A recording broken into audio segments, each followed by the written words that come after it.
And welcome back to Games Overboard. I'm Brian. And I'm Mark. We're going to be talking about a game that we got for Christmas this week. We've played it enough times now we know we really like it. We tried it for the first time at BGG.con in Dallas. It's a great game, and it is... Tobago. Tobago is a treasure hunting game using subtractive deduction, and it's designed by Bruce Allen and put out by Rio Grande Games. One of my favorite things about this game is... What's in the box? What's in the box? I'm a sucker, as all of you know by now, for games with really cool pieces and parts. And this game fits that bill for sure. Mark, what's in the box? Okay, so we've got this great modular game board. Everything's double-sided, so it allows you to have many different varieties to the map that you create. You've got little palm trees, little huts, and these great little idols. We've also got ATVs for each player and compass roses for each player. Those come important when you're creating your maps. There are amulets, which we'll talk about later on. They have some very special abilities in the game. There are two decks of cards. The first deck of cards is the map deck. This is your bits and pieces of torn up treasure maps, which you're going to use to help find all the treasures around the island. And then along with those treasures, you have cubes in 4 different colors, gray, black, white, and brown, that are going to be used to show all the possible locations of a treasure at any one given time on the board. Basically, at the beginning of the game, you're going to randomly place all the palm trees, huts, and idols on the board. There are a couple of different rules. You can't have anything within 4 spaces of the same object, and idols cannot be put on the beach, and you'll see why later on. Other than that, it's just kind of put on the board. And then everybody puts their ATV anywhere on the board they want. The first time you play, you just kind of put it out there randomly. You'll see what it makes a difference, and obviously you'll learn some strategy later on. Everybody then takes all their compass roses of their color and places it in front of them. These are just basically markers to show which parts of the map you've assembled and put together. Then everybody gets a couple map cards. Look up in the rules to find out how many. I think we get 3 with 2 players, I'm not really sure. Something like that. And then we're going to start with 2 treasure maps to begin with. Those go on the board, and each person puts one of their tokens on one of those maps. Now there are 4 treasures that can be played at any given time, but to start the game we're just going to start with 2, and then anybody who wants to can start one of the other 2 treasures that haven't been played yet. Now here's where the little cubes come into play. At any point of the game where, based on the information on your treasure cards, you have less than 14 different spots, which that's how many cubes there are, that the treasure can possibly be in, you put those cubes on the board showing all the possible spots. From that point on, whenever you play a treasure card, you're going to have to play one that will narrow down the locations by removing at least 1 cube. You can't play something which would keep all the same cubes on the board. You have to continually be moving towards finding the treasure. This is where it's kind of like Clue or Mystery of the Abbey. It's subtractive reasoning. It's narrowing down the selections so you get down to just 1. And when there's only 1 cube on the board of that color treasure, that's where the treasure is. So on your turn, you can do one of 2 things. You can either play a map card, which will add information to the map. And when you do so, whatever one you play, you're going to take one of your compass roses and add it to that map piece also. You can play on any map at any time. Nobody owns a map. And actually, in my opinion, one of the best strategies is to get involved on as many treasures as possible. Oh yeah. Some people play a Monopoly strategy, which actually has worked pretty well, where they try to get all the clues on one certain treasure, so then they're getting all the treasure in it. We'll talk about how you get the treasure later, but you'll see kind of spreading yourself around and getting involved with everything is usually the best way to go. So once you play a map card, you're going to use the cubes to narrow down the things on the board. And Martin's actually set one of these up. Hardest thing to learn in the game is what the symbols mean. And that's not very hard. So this is telling you it's a very easy game to learn. There's a little key that says what all they mean. Basically, it's going to tell you where the treasure can or cannot be at any given time. So the first one on this one said an X over the forest. So it cannot be in any spaces that are in the forest. Well, that doesn't really tell us that much because there's a lot of other places. Well, then the next one that got put down says it's next to one of the huts. There's a little hexagon next to a hut. So Mark put down a cube everywhere that's next to a hut but is not in a forest. I missed a couple. We missed a couple. That's okay. Everybody gets to watch everything, so that's all that matters. A hint for the game, once the cubes have been put on the board, don't look at the map cards anymore. It's really confusing if you're trying to read through the map cards to figure out what card to play. Use the cubes on the board as your guide. So if I'm looking at the board and I see there's a couple on a grasslands and I have the not in a grasslands one, I can play that and then those cards will go away. use the cubes as your guide. It really helps out as you go. So everybody keeps on playing cards if they so choose, and then once it gets down to 1 cube, this is where the ATVs are going to come into play. Your other option on your turn is that you can drive your ATVs around. ATVs are designated by legs, not spaces, a leg. And this is important because when you first start playing, it's a little confusing. A leg is defined as one of 2 different things. You can go as far as you want in whatever terrain you're in. So if you're in the grasslands, you can go from one side of the grasslands all the way to the other, or just a space next to it, and that's 1 leg. Or you can go from one type of terrain to another type of terrain adjacent to it, and that's a leg. And you're allowed to move at least 3 legs anytime you choose the move option. And your goal is to get to where the treasure is. So if I'm here in the lake, you can't drive in the lake, by the way. The first time we played, we didn't think you could, and it makes a big difference. I'm going to move my ATV from the lake into the mountains. That's 1. And I'm going to move as far as I want in the mountains.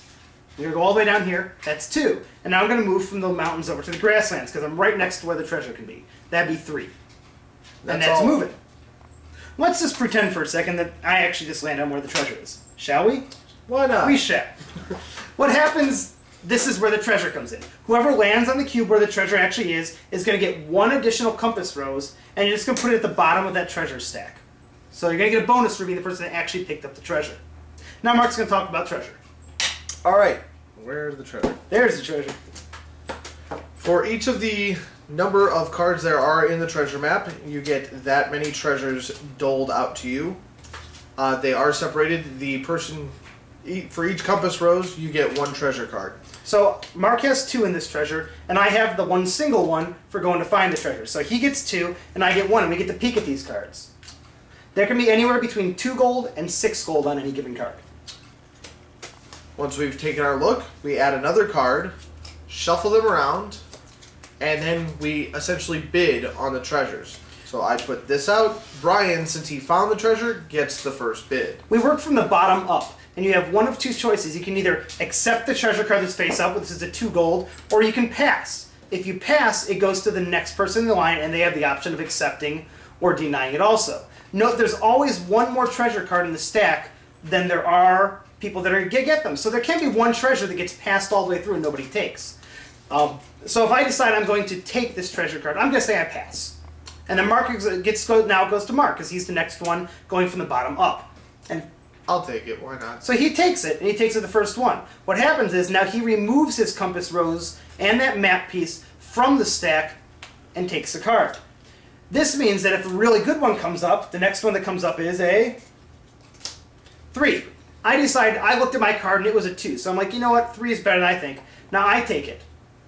Now my compass rose is gone, so now Mark's going to get first choice. So in a 4-player game, who gets to choose first or not can change a lot depending on who takes what. So Mark would flip up the next one. We're not going to talk about that yet. It's a 5. 5 is pretty good. He's probably going to take it. I'm going to take that. So there's always going to be 1 card that nobody gets, whether it be just everybody took all the cards before that one goes, or it got passed and it got rid of.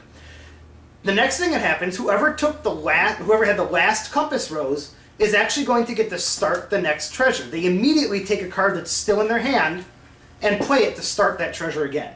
So there's a little strategy with that too. I actually play that I want to be the person starting every single treasure.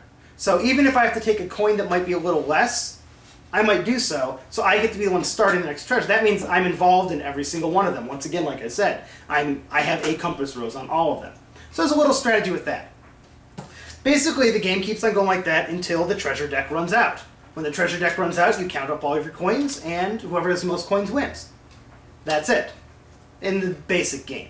Now, there's a couple other little things we're going to talk about which throw a wrench in the works and give you some advantages. The first of which is these amulets. The amulets are very powerful, and they're given to you by the gods of the island. The tiki gods, that is.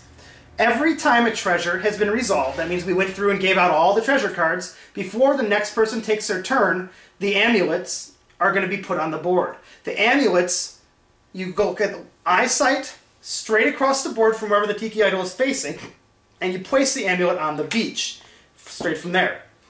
You do it for all 3 idols, so there'll be 3 amulets put on the board every time. After all the tiki idols have put their amulets on the board, they then rotate clockwise 1 side of the hexagon, so the next turn they're going to be throwing them to a different part of the island. And this goes on through the entire game, so there's going to be amulets all over the place. How do you claim the amulets? You drive and pick one up. Using the same 3 legs you would use to go get the treasure, you're now going to go and pick up the amulets. You only have to land on the space of the amulets, and that counts. And when you grab an amulet, the leg of your journey automatically ends. The amulets can do a ton of different stuff. I'm going to briefly mention them, and you're going to have to look at this list a couple times because I always forget at least one. Number 1, it can allow you to take an extra leg on a journey. So let's say you're 4 spaces away from getting the treasure. You can spend an amulet and take an extra leg of a journey. The only exception to that, you cannot use an amulet to get another amulet. So you can't get that 4th leg to get another amulet with it. Second, you can play 2 map cards that turn. You can use your amulet to play a second map card. Very powerful. You can put a whole bunch in one, or you can narrow it down to 1. It's really nice to use. You can also use the amulet to redraw a new hand of map cards. If you play your amulet, you can discard all your cards and redraw a new hand. One of the last things you could do that I always forget about, you can use an amulet to automatically take any 1 cube off the board. It can be huge if there's only 2 cubes left on the board. You can just get rid of that other one. Let's say you don't have a map card that's very good, you can just get rid of one of the cubes on the board. And the last thing you can do is it can counteract a curse. Curses are bad. If you played Ink and Gold, this is an aspect of the game that's a lot like Ink and Gold or Diamant. While you're divvying out the treasure, there might be one of 2 curses in the deck. The curses have to be, I believe it's like 15 cards down or something from the top when you're setting up the game. Look it up in the rules. But then as the game goes on, 2 curses might show up, which is where peeking at the cards is really important. If you know a curse is coming, you're going to take the lower money. Yes. What happens when a curse comes up? When we're flipping over cards, divvying up treasure, if a curse comes up, anybody who has any map pieces still on the list that hasn't taken their treasure has to discard their highest treasure in their stack. Not just the ones they just got, highest one in the game. So if you had a 6 sitting in there, your 6 is gone. But if you have an amulet, you don't have to do that. The amulet saves you from the curse. Note that the curse may not get played. The curse might, everybody might take all the amulets really quick because they know there's a curse in there and get out of the way, and the curse never actually got played. So sometimes you might be expecting that second curse when there isn't that second curse. There's a little bit of that, and actually it's happened a lot of times, more often than I thought it would, that the curse never actually got played. Along with that, you can play a little psychological warfare in the game. Even if the curse isn't there, if you know there's some really big numbered coins in the pile, start grabbing every single thing that comes up, even if it's like a 2 or a 3, and everybody will think there's a curse in there. That's why you're trying to get out of there quick. They'll get out of there quick, and then you're left with all the big money if you still got stuff at the top. I've done that before. It works pretty well. So that's the whole game. Sounds like a lot. It's really not. It's not. It's really cool. The bits and pieces of the game make it. I don't know how we came up with this board. No matter what side you flip and what configuration you have, there's always one of each terrain which is the biggest and the smallest. Because it says there's like things that say biggest mountain range. So I had to do a lot of math and a lot of playtesting to get this just right. I love it. It's a really light game. You can teach it to anybody. It's an okay game for you can coach people a little bit, and it really doesn't make that much of a difference because there's always a little bit of luck in it. It isn't an ultimate strategy game, but I think it's great. I think it's a lot of fun. Like I say, the bits and pieces I would have gotten it just for that, but it's a great game anyway. What do you think? I agree. Rick? Yeah. For more information about this game, go to BoardGameGeek.com. Make sure to come on over and see us at GamesOverboard.com. We're doing very recent and very active on our written blogs.